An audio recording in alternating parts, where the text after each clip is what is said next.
Hello, welcome to our channel. आज की video में नर्सिंग एप्टीट्यूड केमिस्ट्री क्वेश्चंस होने वाले हैं जो एंट्रेंस एग्जाम 2025 के लिए यूजफुल हो सकते हैं।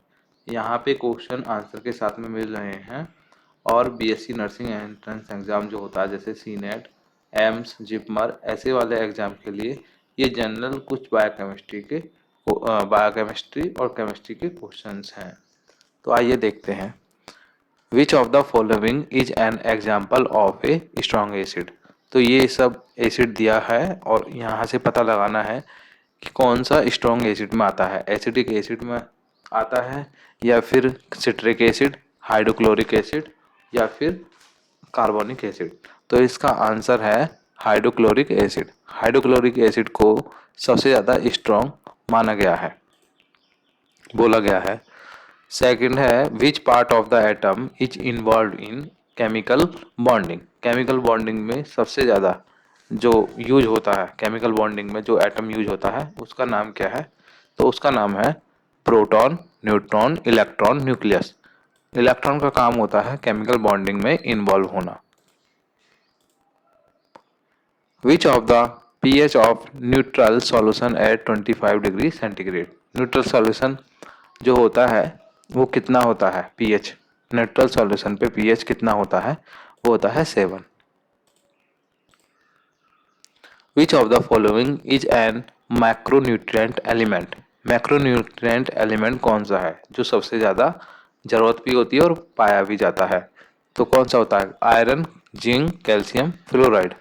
जिंक बहुत ज़्यादा मैक्रोन्यूट्रिएंट में आता है, इसलिए right option calcium. Which is the molar mass of glucose. जैसे C6H12O6 तो ग्लूकोज का होता है, बट मोलर मास कितना होता है? मोलर मास होता है इसका 180, 160, 120, 200। तो 180 ग्राम पर मोल इसका जो होता है वो सही जवाब होता है। उसके बाद में विच gas is commonly use for sterilisation of medical equipment. Hospital में मेडिकल इक्विपमेंट होते हैं, सीजर्स होती है, बहुत सारी चीज़ें होते हैं, उनको स्टेलाइजेशन करने के लिए कौन सी गैस की ज़रूरत पड़ती है? वो होती है, कौन सी होती है? Ethylene oxide.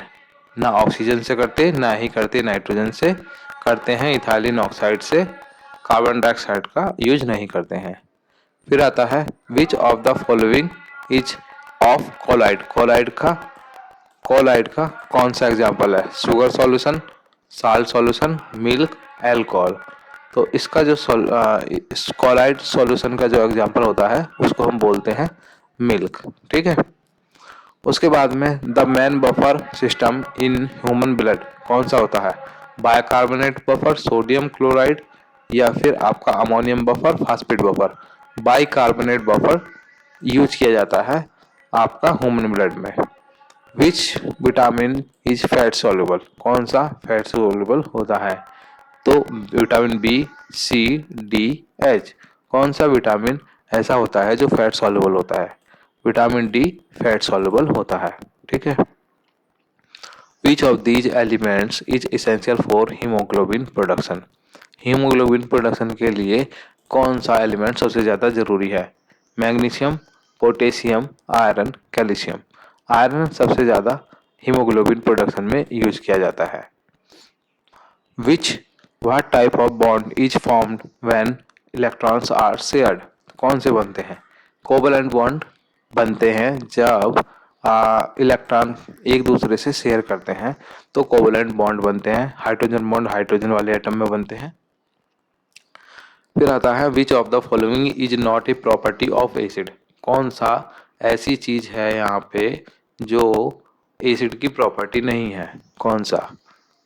Saw taste, true blue, litmus test या फिर आपका reduce O H, O H यानी कि hydroxyl ion in solution react with metals. तो जो थर्ड वाला ऑप्शन है ये है reduce O H ions in solution. What is the chemical formula of sodium bicarbonate. Sodium bicarbonate का केमिकल फार्मूला कौन सा होता है? NaHCO3। सब बच्चों को पता होता है कि NaHCO3 सोडियम बाइकार्बोनेट का ही फार्मूला होता है, chemical formula. Which enzyme breaks down proteins in stomach? Amylase, pepsin, lipase, trypsin.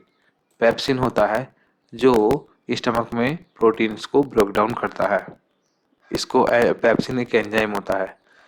Which of the following ions is vital for nerve impulses transmission? तो कौन सा होता है, कैल्शियम या फिर आपका Fe, sodium chloride? Sodium right answer. ये nerve induction के लिए यूज किया जाता है। What happens to red blood cells in a hypertonic solution?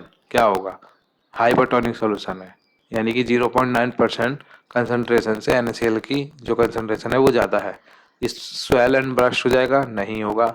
Shrink हो जाएगा? हाँ जी श्रिंक हो जाएगा। यही इसका सही जवाब है। रिमेन द सेम नहीं, डिवाइड नहीं, श्रिंक आएगा इसका आंसर जो आएगा। Which of the following is a reducing sugar?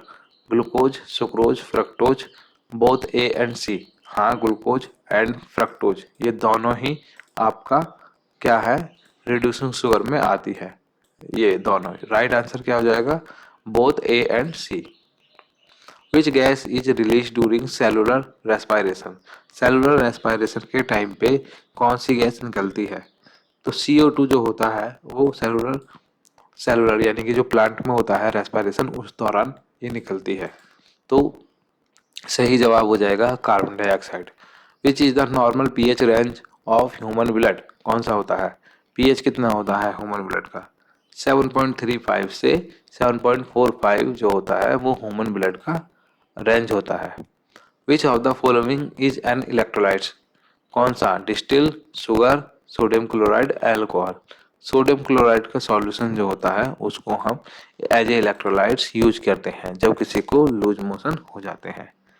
तो आज की वीडियो में इतना ही, और मैं और क्वेश्चन लेके आऊँगा, आप उनको देख सकते हो, अपनी प्रिपरेशन को बूस्ट कर सकते हो।